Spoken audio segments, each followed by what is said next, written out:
اعوذ باللہ من الشیطان الرجیم بسم اللہ الرحمن الرحیم لا حول ولا قوة الا باللہ العلی العظیم حسبنا اللہ ونعم الوکیل نعم المولا ونعم النصیر وبه نستعین وهو خیر ناصر ومعین وصلی اللہ علی رسولہ الکریم حبیب الہ العالمین سیدنا ومولانا بالقاسم محمد صلی اللہ علیہ وآلہ محمد وأهل بيته الطيبين الطاهرين المعصومين المظلومين سيما بقية الله في الأرضين وحجته على العالمين الذين أذهب الله عنهم الرجس وطهرهم تطهيرا اللهم صل على محمد وآل محمد رحمة الله على محبيهم واللعنة الدائمة على أعدائهم أجمعين دعا امام زمانہ عجل اللہ تعالی فرجہ الشریف بسم اللہ الرحمن الرحیم اللہم کل ولیک الحجة ابن الحسن صلواتک علیہ وعلى آبائه في هذه الساعة وفي كل ساعة وليا وحافظا وقائدا وناصرا ودليلا وعينا حتى تسكنه أرضك طوعا وتمتعه فيها طويلا اللهم صل على محمد محمد جن مرحومین کے ایصال ثواب کے لاج مجلس عزائے جن کے نام لیے گئے انہیں شامل کرتے ہوئے ایک مزید بلندتر صلوات بھیج دیں محمد و آل محمد اللہم صلی علی محمد و آل محمد عجل فرجہم۔ اللہ تعالیٰ کا شکر ہے کہ اس نے ایک اور شب جمعہ ہمارے شامل حال فرمائی۔ شب جمعہ شب اہل بیت اطہار علیہ السلام ہے۔ ایک حدیث ہے بہت لطیف جس میں حضور نے فرمایا کہ اے علی آپ کو باقی انسانوں پر ویسی ہی فضیلت حاصل ہے جیسی شب جمعہ کو باقی راتوں پر حاصل ہے۔ یہ حضور کا ایک طریقہ کار تھا کہ مولا علی علیہ السلام کی فضیلت کو ان چیزوں سے شباہت دے کر بھی بیان کرتے تھے جن کی فضیلتیں پہلے ہی سے مسلمانوں کے ذہنوں میں اسٹیبلش تھیں۔ مثلا کعبے کی عظمت کو مسلمان جانتے ہیں تو حضور نے فرمایا اے علی آپ کی مثال کعبے کی مثال ہے۔ مثلا سورہ قل هو اللہ احد کی عظمت کو مسلمان جانتے ہیں کہ 3 مرتبہ آپ پڑھیے تو پورے قرآن کا ثواب ہے کہ یا علی آپ کی مثال انسانوں میں ویسی ہے جیسے سورہ قل هو اللہ احد کی مثال قرآن میں ہے۔ اسی طریقے سے شب جمعہ کی عظمت کو مسلمان جانتے ہیں تو حضور نے فرمایا کہ اے علی آپ کی فضیلت باقی انسانوں پر ویسی ہے جیسی شب جمعہ کی فضیلت باقی راتوں پر ہے۔ تو یہ عظمتوں والی رات ہے چونکہ ہر ہفتے یہ ریپیٹ ہوتی ہے تو لہٰذا وہ عید کا جو کانسیپٹ ہے وہ فقط عید الفطر یا عید الاضحیٰ کے لیے ہمارے ذہن میں ہے، یا مثلا عید غدیر تو سب سے بڑی عید ہے، لیکن ہر جمعہ کا دن عید کا دن ہے۔ ہر جمعہ کا دن حضرت حجت سے منسوب ہے، انہیں یاد کرنے کا دن ہے۔ اہل بیت علیہ السلام سے اپنے آپ کے تعلق کی مزید تقویت کا دن ہے اور شب ہے۔ مولا سید سجاد علیہ السلام نے ارشاد فرمایا ہے کہ اللہ سبحانہ و تعالیٰ نے ہمیں 6 کمالات اور فضائل عطا کیے ہیں۔ میں چاہتا ہوں کہ آج اس پہ بات کی جائے اور ہم کیسے اپنے آپ کو اس سے ریلیٹ کر سکتے ہیں، ہماری زندگی میں کیا اس پر اس کا اثر ہونا چاہیے۔ امام نے فرمایا کہ اعطینا العلم والحلم والسماح والفصاح والشجاع والمحبہ فی قلوب المؤمنین۔ یہ مولا نے دربار یزید میں خطبہ دیتے ہوئے یہ جملہ کہا تھا کہ یزید اللہ عز و جل نے ہم اہل بیت کو 6 فضائل وہ عطا کیے ہیں کہ ان میں سے کوئی ایک بھی دنیا کے کسی اور خاندان میں نہیں ہے۔ اللہ نے ہمیں علم عطا کیا ہے، ویسا علم جو اہل بیت کا ہے وہ کہیں نہیں ہے۔ حلم عطا کیا یعنی صبر و ضبط، دعاؤں میں ہے کہ پروردگار میں اس علم سے پناہ چاہتا ہوں جس میں حلم نہ ہو. اگر علم ہے لیکن حلم اور برداشت نہیں ہے تو وہ علم فائدہ دینے کے بجائے نقصان پہنچا جائے گا. اس لیے انبیاء علیہ السلام میں حلم بہت ہوتا تھا، تحمل بہت ہوتا تھا. اکثر انبیاء کو اللہ سبحانہ و تعالیٰ نے چوپانی کے لیے پہلے متعین فرمایا، یعنی جانوروں کو وہ چرائیں، لے جائیں. کیوں؟ اس لیے کہ جب وہ جانوروں کو چرا کر اور چوپانی کے پیشے سے تحمل کو حاصل کر لیں، کیونکہ ہر ایک جانور کو آپ ہر بات سمجھا نہیں سکتے، اس کو کنٹرول کرنا مشکل ہوتا ہے، صبر و ضبط کرنا پڑتا ہے اس وقت. جب صبر و ضبط تمہارا جانوروں پر ہو جائے تب آ کر انسانوں پہ کام کرو. یہ بات واضح ہو رہی ہے؟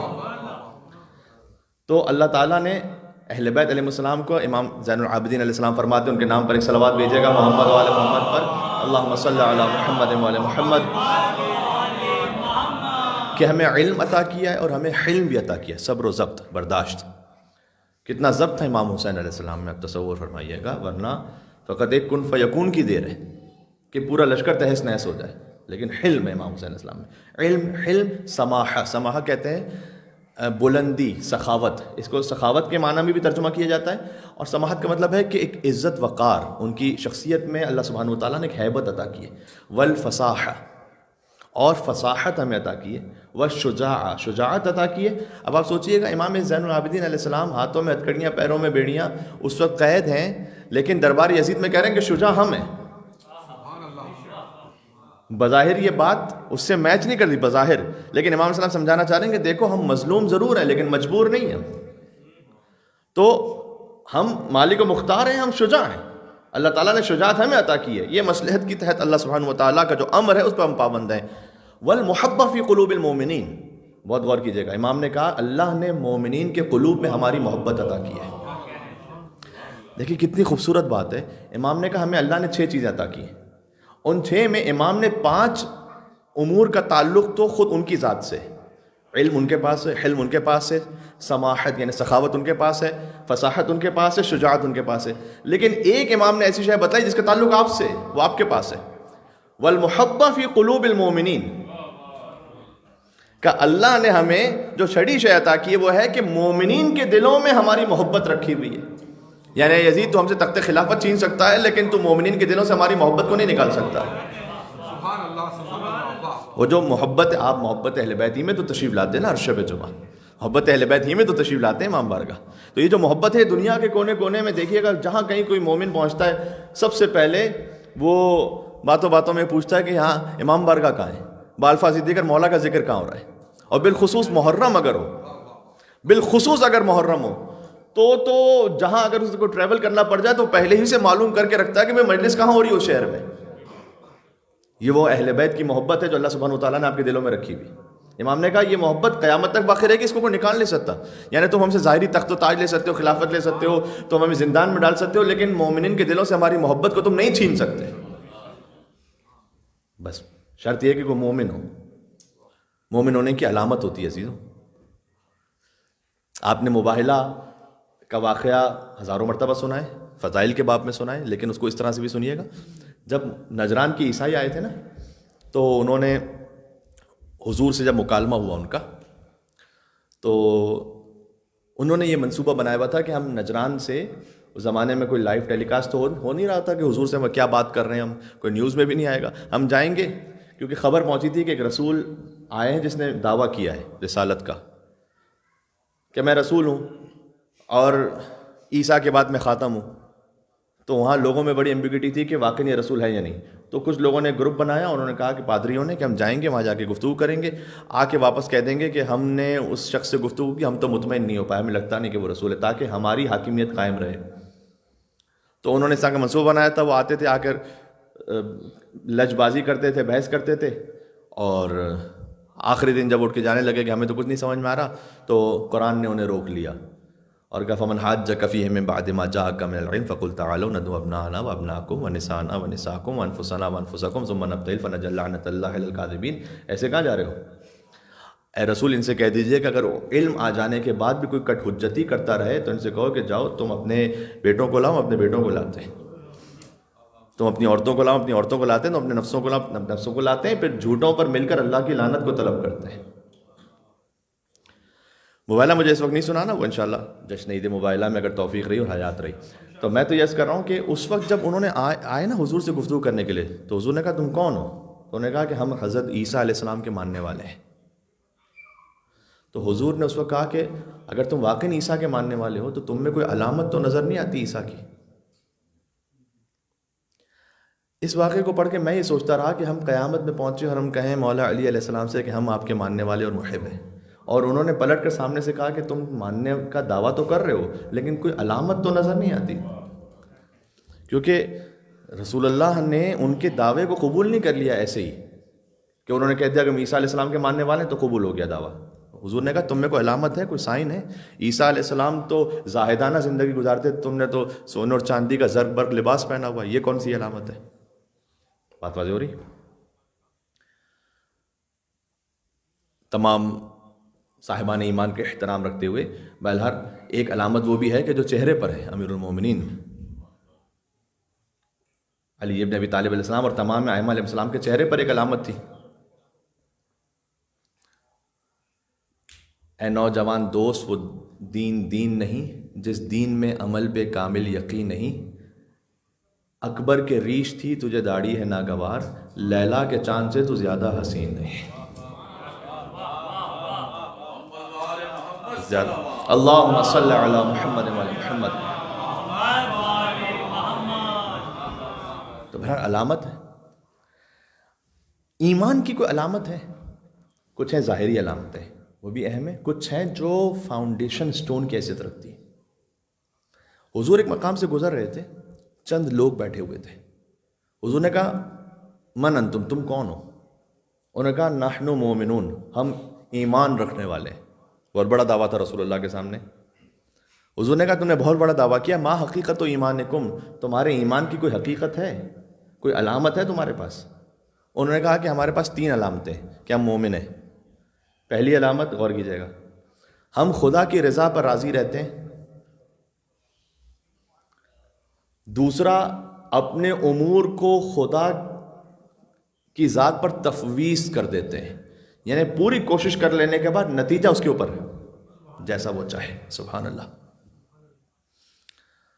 اور تیسرا، اس کے امر کے سامنے پھر جو وہ فیصلہ کر دے اس پر تسلیم ہو جاتے ہیں. سبحان اللہ. یاد رہیں گی، خدا کی رضا پر راضی رہتے ہیں. دوسرا، اپنے امور کو اس کے سپرد کر دیتے ہیں، جو وہ فیصلہ کر دے، جو اس کی قضا ہو، اس پر تسلیم ہو جاتے ہیں. جانتے حضور نے کیا جواب دیا انہیں؟ حضور نے کہا تم یہ کہہ رہے ہو کہ تم مومن ہو، اگر تم سچے ہو اپنے دعوے میں، یہ حضور نے کہا ان کن تم صادقین، کیونکہ دعویٰ بہت بڑا ہے. اگر تم سچے ہو اپنے دعوے میں، تم فقط مومن نہیں ہو. انتم علماء بل حکماء، تم تو علماء میں سے ہو، بلکہ علماء سے بڑھ کر حکماء میں سے ہو.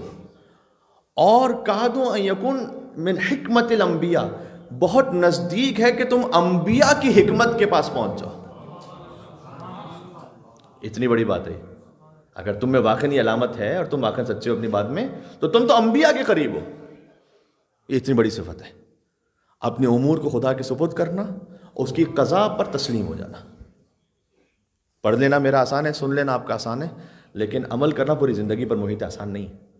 یہ آتا ہے آہستہ آہستہ تمرین سے. تو یہ حضور نے کہا ایمان کی علامت جب پوچھی انہوں نے، ان لوگوں نے حضور کو ایمان کی علامت یہ بیان کی.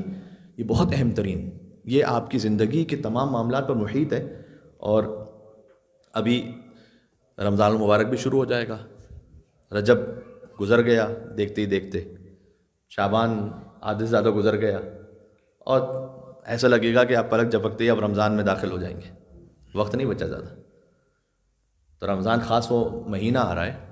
ایک حدیث میں نے پڑھی کہ مولا کائنات نے فرمایا کہ رمضان سے اول السنہ، سال کا آغاز رمضان سے ہوتا ہے. بڑی عجیب حدیث ہے نا. سال کا آغاز تو محرم سے ہوتا ہے، جورجن کیلنڈر کا آغاز جنوری سے ہوتا ہے. ایک ہوتا ہے شمسی سال جو ایران میں کیلنڈر ہے. تو مولا علی یہ کیوں کہہ رہے ہیں کہ سال کا آغاز رمضان سے ہوتا ہے؟ اول سنہ، ابتدائی سال جو پہلا آغاز ہے وہ رمضان سے. یہاں علماء نے لکھا ہے ہر طرح کا الگ الگ سال ہے. قمری سال ہے، ایک شمسی سال ہے، جورجن کیلنڈر کا اپنا سال ہے پورا ایئر. رمضان سے جس سال کا آغاز ہوتا ہے وہ سال تربیتی ہے. تربیت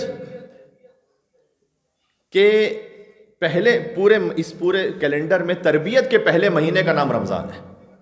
یہاں سے تربیت پھر سے اپنے آپ کو چارج کر لو. ہاں، تو جب حضور رمضان کے چاند کو دیکھتے تھے تو ایک دعا کرتے تھے. رمضان میں حضور، میں اگلے شب جمعہ انشاءاللہ اس پہ تھوڑی سی بات بھی کروں گا دوبارہ سے. رمضان میں حضور چاند کو دیکھ کر 7 دعائیں مانگتے تھے، 7 چیزوں کو، ایک جملے میں 7 چیزیں آپ کے ذہن میں رہیں گی انشاءاللہ. کہتے تھے اللہم احلہ علینا بالامن والایمان والسلامہ والاسلام والعافیت المجللہ والرزق الواسع ودفع الاسقام. پروردگار، یہ جو ہم نیا چاند دیکھ رہے ہیں، اس نئے چاند کے عوض ہمیں امن، ایمان، سلامتی، اسلام، عافیت، رزق واسع اور امراض سے دوری عطا فرما. ان میں سے ہر ایک پر الگ الگ گفتگو ہو سکتی ہے. یہاں پر بھی حضور نے امن کی دعا مانگی، امن و امان، اور اس کے بعد دعا مانگی ہے ایمان کی. امن کا مطلب ہے کہ آپ کی جان سلامت رہے.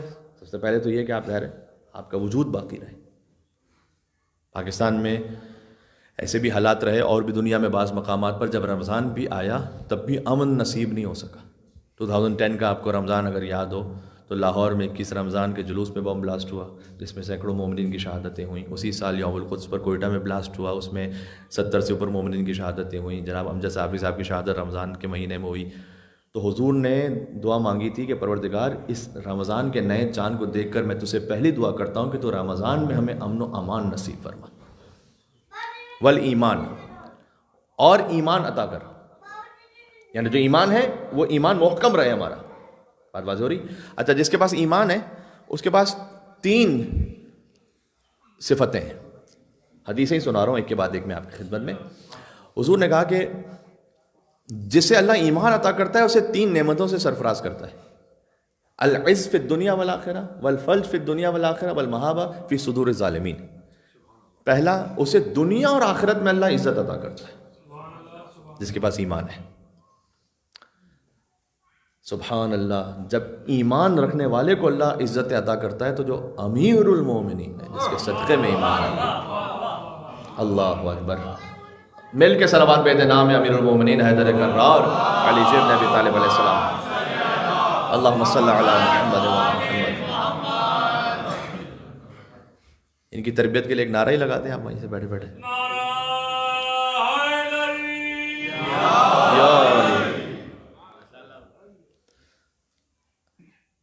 آج امام حسین علیہ السلام پر 1400 سال بعد بھی آپ ویسے ہی گریا کرتے ہیں جیسے آپ کی زندگی کا پہلا محرم ہو. وہ کیا وجہ ہے اس کی وجہ ہے کہ اللہ سبحانہ و تعالیٰ نے امام حسین کے نام میں عزت عطا کی ہے. جی، امام حسین علیہ السلام تو خود عزتوں کے بانٹنے والے ہیں باذن پروردگار. آپ تصور کیجئے گا، حضرت حر، حضرت حبیب ابن مظاہر، حضرت جون غلام حبشی، حضرت سید ابن عبداللہ، عابس بن شبیب شاکری، یہ اصحاب باوفا امام حسین علیہ السلام. امام حسین کا کوئی عشرہ مکمل نہیں ہوتا جب تک کہ ان اصحاب باوفا کا ذکر نہ آ جائے اس عشرے میں. جو امام حسین علیہ السلام سے متصل ہو گیا اللہ تعالیٰ نے اسے بھی عزت عطا کی ہے. یہ تو پھر اللہ سبحانہ و تعالیٰ نے انسان خلق کیا تھا، وہ حسین کا ذوالجناح. امام حسین کا کوئی عشرہ اس وقت تک پورا نہیں ہوتا جب کہیں نہ کہیں ذوالجناح امام حسین کا ذکر نہ آ جائے. وہ بظاہر وہ جانور کے جو امام حسین علیہ السلام سے متصل ہو گیا. بات واضح ہو رہی ہے؟ اس دنیا میں کتنے بلینز آف اسٹارز ہیں آپ جانتے ہیں؟ ایک بی بی سی کی میں رپورٹ پڑھ رہا تھا جس میں لکھا ہوا تھا، جس میں ایک انالیسس تھا کہ اس وقت دنیا میں ڈیزرٹ ہے نا، ڈیزرٹ میں جتنے ریت کے ذرات ہیں وہ زیادہ ہیں یا آسمانوں پر اسٹارز زیادہ ہیں؟ آپ کین یو امیجن کہ ریت کے ذرات کتنے ہوں گے دنیا کے ساری ڈیزرٹس کے ریت کے ذرات. اور اس رپورٹ کا نتیجہ یہ تھا، میں اس وقت اپنے آپ میں تھوڑا کنفیوز ہو رہا ہوں لیکن کئی فیو ٹائمز لکھا ہوا تھا زیادہ ہیں آسمانوں کے اسٹارز ریت کے ذرات سے. اچھا، پتہ نہیں ٹریلینز کی تعداد میں اسٹارز ہیں، لیکن آپ کو کسی ستارے کے ذکر پر وہ جوش نہیں آتا کہ جو ایک ستارے کے ذکر پر آتا ہے. بات واضح ہو رہی ہے؟ کیوں؟ اس لیے کہ وہ ایک ستارہ در فاطمہ زہرا سے منسوب ہے. بات واضح ہے؟ اس کا مطلب کیا ہے؟ ہر وہ شے کائنات کی کہ جو اہل بیت علیہم السلام سے منسوب ہوگی اس سے عزت نصیب ہوگی، چاہے وہ کوئی جانور ہو، چاہے وہ کوئی ستارہ ہو، سبحان اللہ، چاہے وہ کوئی ایک عام سا ایسا انسان ہو بظاہر جس کا کوئی خاندان یا قبیلہ مشہور نہ ہو، جون غلام حبشی، لیکن آج ان کا ذکر ہے. آج بڑے بڑے علماء، بڑے بڑے مجتہدین، مراجع ادب احترام سے کھڑے ہو کر سر جھکا کر ان کی زیارت پڑھتے ہیں. یہ کیا ہے؟ تو اللہ تعالیٰ نے عزت رکھی ہے ایمان میں. حضور نے فرمایا کہ جو ایمان واقعاً مومن ہوتا ہے اللہ اسے 3 باتیں عطا کرتا ہے: العز فی الدنیا والآخرہ، پہلا. دوسرا الفلج فی الدنیا والآخرہ، اسے کامیابی اور سرفرازی بھی عطا کرتا ہے دنیا اور آخرت میں، بالآخر اس کو کامیابی نصیب ہوتی ہے. اور تیسرا والمحابہ فی صدور الظالمین، یہ بڑا لطیف ہے، اس کے پاس ظاہری اسباب نہ بھی ہوں تب بھی ظالمین کے دل میں اللہ اس کے لیے ہیبت ڈال دیتا ہے. سبحان اللہ، سبحان اللہ، واہ واہ واہ. آپ اگر ایمان پر ہے نا اور مد مقابل ظلم کرنے والا ہے تو چاہے آپ کے پاس ظاہری طور پر کوئی طاقت نہیں ہے تب بھی اللہ سبحانہ و تعالیٰ آپ کی ہیبت ان کے دل میں بٹھا دے گا. یہ آج بھی اس کی مثال موجود ہے اور 1400 سال سے چلی آ رہی ہے. ایک مل کے صلوات اور بے نام حیدر کرار امام حسین علیہ السلام، اللہم صلی علی محمد. اگرچہ کہ یہ مصائب کا جملہ ہے لیکن اس میں دیکھیے کہ حدیث پر کیسے منطبق ہوتا ہے. ابا عبداللہ علیہ السلام جب شدید ترین زخمی حالت میں ہو، حتیٰ یہ کہ فوجی وہ جو یزید لعین کے سپاہی آپس میں بات کر رہے ہیں کہ اب حسین اس دنیا میں ہیں کہ نہیں ہے، روح پرواز کر گئی، وہ حالت بھی، تب بھی کوئی جرأت نہیں کرتا کہ امام حسین کے قریب بڑھے. والمحابہ فی صدور الظالمین، یہ اللہ تعالیٰ نے ظالمین کے دلوں میں امام حسین السلام کی ہیبت دی. شدید ترین زخمی حالت میں بھی کوئی جرأت نہیں کرتا تھا کہ امام حسین السلام کے قریب جائے، دور سے مار رہے تھے. اور تو بس عزیزوں، آج کی گفتگو میں تمام کرتا ہوں. یہاں پر میں چند جملے کہتا ہوں، اس کے بعد مناجات امیر المومنین کے بعد آخر میں تھوڑے سے مصائب پڑھوں گا. کہ ابا عبداللہ الحسین علیہ السلام اس وقت انہیں پتہ کیسے چلا ان ظالمین کو کہ اب حسین زندہ ہیں، شہید ہو گئے؟ تو انہوں نے یہ کہا کہ اپنے گھوڑوں کا رخ بی بی زینب کے خیموں کی طرف کر لو. اتنے زخمی تھے امام حسین علیہ السلام، اس کے باوجود بھی بلند ہوئے. اللہ اکبر، اللہ اکبر. اور اس کے بعد امام حسین علیہ السلام نے وہ جملہ ارشاد فرمایا کہ جو معمولاً مجالس میں پڑھا جاتا ہے کہ یا شیعۃ آل ابی سفیان، اے آل ابو سفیان کے شیعوں. یہ امام حسین علیہ السلام نے اس لفظ کو کہہ کر بتلایا کہ کون یہ کام کر رہا تھا. یا شیعۃ آل ابی سفیان ان لم یکن لکم دین، اگر تمہارے پاس کوئی دین نہیں ہے، ولا تخافون المعاد، اور نہ تمہیں کوئی آخرت قیامت کا خوف ہے، فکونوا احرارا فی دنیاکم، کم از کم دنیا میں تو آزاد مرد بن کے جیو، یہ نامردی تو نہ کرو کہ تنہا بیویوں کے خیموں پر حملہ کرتے ہو. اگر تمہارے پاس دین، یہ امام حسین علیہ السلام نے سمجھایا ہے کہ ایک بیسک ہیومن ڈگنیٹی تو ہر انسان میں ہوتی ہے. وَلَقَدْ كَرَّمْنَا بَنِي آدَمَ وَحَمَلْنَاهُمْ فِي الْبَرِّ وَالْبَحْرِ وَرَزَقْنَاهُمْ مِنَ الطَّيِّبَاتِ وَفَضَّلْنَاهُمْ عَلَىٰ كَثِيرٍ مِّمَّنْ خَلَقْنَا تَفْضِيلًا. اس سورہ اسراء میں اللہ سبحانہ وتعالیٰ نے کہا ہے کہ اے بنی آدم، ہم نے تمہیں کرامت عطا کی ہے. بنی آدم کا ہے، مسلمانوں نہیں کا، مومنوں نہیں کا. ہر آدم کی اولاد میں سے ہر شخص کو اللہ تعالیٰ نے کرامت عطا کی. ہیومن ڈگنیٹی ہے، ایک انسان کی عزت ہے. بات واضح ہو رہی؟ امام نے کہا کہ اگر تمہارے پاس دین نہیں ہے، تمہارے پاس اگر آخرت قیامت کا خوف نہیں ہے، فَكُونُوا أَحْرَارًا فِي دُنْيَاكُمْ، دنیا میں تو ایک باعزت انسان بن کے جیو. یہ کیا کر رہے ہو؟ اللہ اکبر. یہ وہ کلام تھا امام حسین علیہ السلام کا کہ پھر بھاگی بھی فوجیں واپس پلٹ لیں. لیکن کسی کے ہاتھ میں تیر، کسی کے ہاتھ میں تبر، کسی کے ہاتھ میں نیزہ، کسی کے ہاتھ میں تلوار. اور ابا عبداللہ الحسین علیہ السلام 900 زخم تھے امام حسین علیہ السلام کے جسم اطہر پر. آپ سوچئے گا کہ ہمارے پورے جسم پر اگر ایک کٹ کہیں لگ جائے تو کتنی تکلیف انسان پورا محسوس کرتا ہے. وہ کسی اور کام کی طرح اس کا ذہن ہی نہیں لگ پاتا. ہاتھ چھوٹا سا زخمی ہو جائے، پیر پہ کہیں زخم لگ جائے، کبھی کسی کا ناخن اکھڑ جاتا ہے، ہوتا ہے نا، کبھی کسی کے دانت میں درد، ایک زخم ہوتا ہے پورے بدن پر، لیکن پورا بدن اس کی تکلیف محسوس کرتا ہے. اس کا کوئی حصہ بچا ہی نہ ہو، صحیح اور سالم۔ سر تپا تک امام حسین زخمی ہوں۔ جب کسی نے سید سجاد سے پوچھا تھا کہ مولا آپ کے بابا پر کتنے زخم تھے، تو امام نے کہا سوال کرنے والے تو نے ایک بار پھر سجاد کے کلیجے کو زخمی کر دیا۔ اور بلا تشبیہ امام علیہ السلام نے انگشت مبارک یوں اتاری اور فرمایا کہ جو عقیق کا پتھر دیکھ رہا ہے، اس کے برابر بھی کوئی حصہ میرے بابا کے جسم پر صحیح اور سالم نہیں بچا تھا۔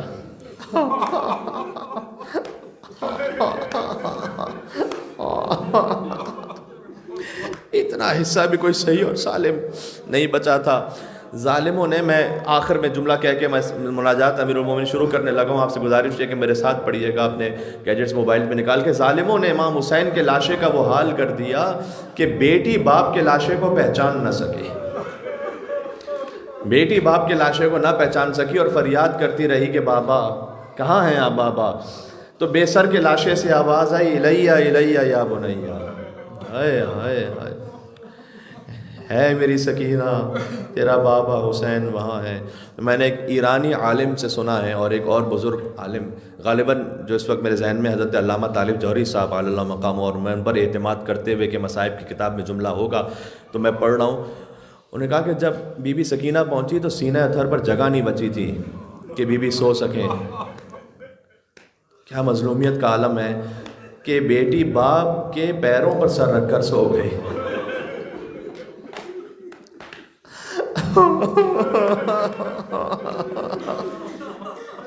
بیٹی باپ کے پیروں پر سر، لیکن پھر شیور آیا اور اتنے تماچے مارے۔